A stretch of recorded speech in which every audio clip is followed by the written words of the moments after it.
आमचे हातपाय तोडले, आता मुंडकं छाटण्याचं काम सुरू आहे. हे शब्द आहेत महायुती सरकारमधील माजी मंत्री अब्दुल सत्तारांचे. आणि या एका वाक्याने महाराष्ट्राच्या राजकारणात असा बॉम्ब टाकलाय की अनेकांना प्रश्न पडलाय. अब्दुल सत्तार जे बोलले ते फक्त त्यांचं वैयक्तिक दुःख आहे की शिंदे गटातील अनेक नेत्यांच्या मनात खदखदत असलेली भावना? कारण सत्तार हे पहिले नाहीत. याआधीही अनेकदा शिंदे गटातील आमदार, खासदार आणि पदाधिकारी खासगीत एकच गोष्ट बोलताना दिसलेत. ती गोष्ट म्हणजे सत्ता आमची, पूर्वी मुख्यमंत्री आता उपमुख्यमंत्री आमचे, पण फायदा कोणाचा? फक्त भाजपचा. आणि त्यामुळेच आजचा प्रश्न आहे, भाजपला खरंच शिंदे यांच्या शिवसेनेला संपवायचं आहे का? जर नाही तर मग गेल्या 3 वर्षात महाराष्ट्रातील जवळपास प्रत्येक शिवसेनेच्या बालेकिल्ल्यात भाजपची ताकद एवढी का वाढली? आणि जर हो तर मग उपमुख्यमंत्रीपद शिंदेंना देण्यामागचा भाजपचा खरा प्लॅन काय होता? याच विषयाला सविस्तरपणे समजून सांगतो, पण त्याआधी तुम्ही जर थोडक्यातला सबस्क्राईब केलं नसेल तर आता सबस्क्राईब करा. नमस्कार, मी समीर मोरे आणि तुम्ही पाहताय थोडक्यात. सुरुवात करूया 20 जून 2022 पासून. सुरतच्या एका हॉटेलमध्ये काही आमदार जमा झाले. काही तासात त्यांची संख्या वाढू लागली. मग ते गुवाहाटीला गेले आणि महाराष्ट्राच्या राजकारणातील सर्वात मोठ्या बंडाला सुरुवात झाली. एकनाथ शिंदे यांनी शिवसेना फोडली, 40 आमदार सोबत घेतले आणि अवघ्या काही दिवसात महाविकास आघाडीचं सरकार कोसळलं. त्यावेळी भाजप समोर 2 पर्याय होते. पहिला, एकनाथ शिंदेंचा वापर करून सत्ता मिळवायची आणि दुसरा, शिवसेनेचा मतदार कायमचा भाजपकडे वळवायचा.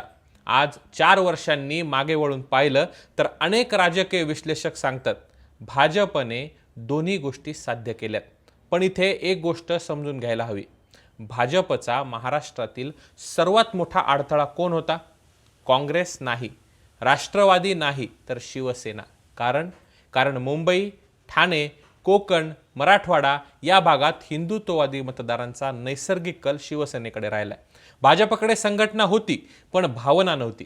ती भावना बाळासाहेब ठाकरेंच्या शिवसेनेकडे होती. म्हणून 30 वर्ष भाजपला महाराष्ट्रात शिवसेनेसोबत राहावं लागलं. पण 2014 नंतर परिस्थिती पूर्णपणे बदलली. केंद्रात नरेंद्र आणि राज्यात देवेंद्र अशी सत्ता बदल झाले आणि त्यानंतर भाजपला पहिल्यांदाच असं वाटू लागलं, आता आम्ही मोठे भाऊ आहोत. याच काळात मुंबईवर लक्ष केंद्रित करण्यात आलं. मुंबई महापालिका म्हणजे शिवसेनेचा ऑक्सिजन. हजारो कोटींचं बजेट, प्रचंड संघटनात्मक ताकद, शाखा प्रमुख ते खासदार अशी संपूर्ण साखळी. पण 2017च्या निवडणुकीत भाजपने 82 जागा जिंकल्या. हा पहिला इशारा होता. यानंतर सतत चौकशा, ऑडिट, भ्रष्टाचाराचे आरोप आणि शिवसेनेची प्रतिमा कमजोर करण्याचे प्रयत्न सुरू झाले. फुटीनंतर तर परिस्थिती आणखी बदलली. कारण शिवसेनेचेच 2 भाग झाले होते आणि भाजपने दोघांच्या भांडणात स्वतःची स्पेस निर्माण केली. आता अर्थात स्वतःची स्पेस वाढवली देखील. आता फक्त उद्धव ठाकरे यांचं नुकसान झालं का? तर नाही. हा मुद्दा महत्त्वाचा आहे. शिंदे गटालाही दीर्घकालीन फटका बसत असल्याची भावना त्यांच्या नेत्यांमध्ये आहे. कारण जिथे जिथे शिंदे मजबूत आहेत तिथे भाजपने स्वतःची समांतर संघटना उभी केली आहे. ठाणेचं उदाहरण घ्या. हा जिल्हा खऱ्या अर्थानं आनंद दिघेंचा म्हणजेच एकनाथ शिंदेंचा. आज मीरा भाईंदर, नवी मुंबई, डोंबिवली, कल्याण या सर्व भागामध्ये भाजप स्वतंत्रपणे ताकद वाढवते.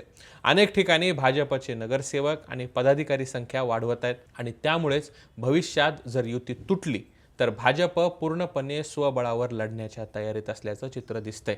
याच मुद्द्यावर काही महिन्यांपूर्वी बुलढाण्याचे आमदार संजय गायकवाड यांनीही नाराजी व्यक्त केली होती. त्यांनी थेट आरोप केला होता की स्थानिक पातळीवर भाजपचे काही नेते शिवसेनेच्या कार्यकर्त्यांना संपवण्याचा प्रयत्न करतात.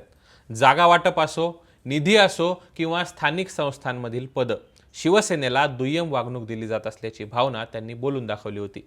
जरी त्यांनी नंतर भूमिका सौम्य केली असली तरी संदेश स्पष्ट होता, अस्वस्थता वाढतीये. अब्दुल सत्तार यांचं वक्तव्यही अचानक आलेलं नाहीये. कारण सत्तार मराठवाड्यातील नेते आहेत आणि मराठवाड्यात गेल्या 3 वर्षात भाजपची ताकद सर्वाधिक वाढली. छत्रपती संभाजीनगर, जालना, परभणी, धाराशिव या भागात भाजपने हिंदुत्वाचा मुख्य ब्रँड स्वतःकडे खेचण्याचा प्रयत्न केला.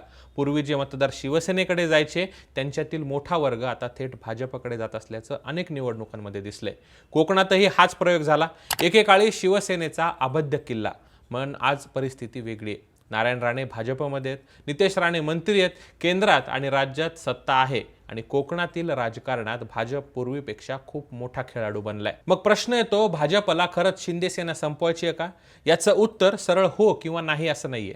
राजकारणात कोणताही पक्ष मित्राला मोठं करत नाही, तो मित्र उपयोगी असेपर्यंत सोबत ठेवतो। भाजपलाही शिंदेची गरज होती, कारण शिवसेनेची मूळ मतं फोडण्यासाठी शिंदे आवश्यक होते आणि शिंदेंनाही भाजपची गरज होती, कारण सत्ता आणि अस्तित्व सिद्ध करण्यासाठी भाजप त्यांच्यासाठी आवश्यक होता। मात्र आता परिस्थिती बदलतेय। आज शिंदे यांच्याकडे मुख्यमंत्रीपद नाही, महायुतीत भाजप सर्वात मोठा पक्ष आहे, प्रशासकीय यंत्रणा आणि संघटनात्मक ताकद भाजपकडेच आहे। अशा परिस्थितीत भविष्यात भाजपला शिंदे गटाची किती गरज राहील हा खरा प्रश्न आहे। राजकीय विश्लेषक दोन शक्यता सांगतात। पहिली, भाजप शिंदे सेनेला सोबत ठेवेल, कारण मुंबई आणि ठाण्यात अजूनही शिंदेंचं नेटवर्क उपयोगी आहे। दुसरी, हळूहळू भाजप स्वतःची ताकद इतकी वाढवेल की शिवसेना नावाची गरजच उरणार नाही आणि याच भीतीतून सत्तारांसारखे शिवसेनेचे जुने नेते अशी वक्तव्य करत असल्याचं मानलं जातंय। पण इथे आणखी एक मोठा प्रश्न आहे, जर भाजप खरोखरच शिंदेंना संपवू इच्छित असेल तर मग त्यांना त्यावेळी मुख्यमंत्री का बनवलं? उत्तर सोपं आहे। 2022 मध्ये बंड यशस्वी करण्यासाठी शिंदेंना मोठं करावं लागलं, पण एकदा बंड यशस्वी झालं की राजकीय समीकरणं बदलू लागली आणि आता प्रत्येक पक्ष स्वतःची जागा मजबूत करत आहे। म्हणूनच आज महाराष्ट्राच्या राजकारणात एक विचित्र परिस्थिती आहे। उद्धव ठाकरे यांना वाटतं भाजपने त्यांची शिवसेना फोडली आणि शिंदे गटातील काहींना वाटतं भाजप आता त्यांची शिवसेना कमकुवत करते। म्हणजे दोन्ही शिवसेनांमध्ये एक समान भावना आहे, भाजप शेवटी स्वतःलाच मोठं करतोय। आणि म्हणूनच अब्दुल सत्तार यांचं वाक्य फक्त एक वक्तव्य नाही, तर महायुतीतील वाढत्या अस्वस्थतेची घंटा आहे।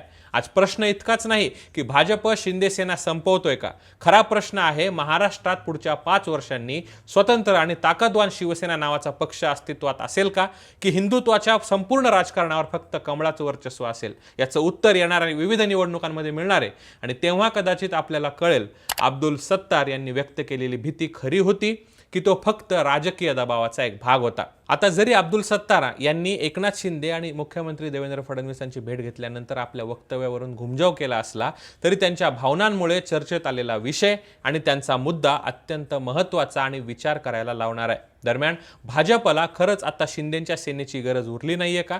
शिंदे सेनेचं पुढचं भविष्य नेमकं काय असेल? दोन सेनेचं पुन्हा मनोमिलन होईल असं आपल्याला वाटतं का? ही आपल्या प्रतिक्रिया कमेंट करून नक्की सांगा। हा व्हिडिओ आवडला असल्यास लाईक शेअर करायला विसरू नका आणि थोडक्यातला सबस्क्राईब नक्की करा।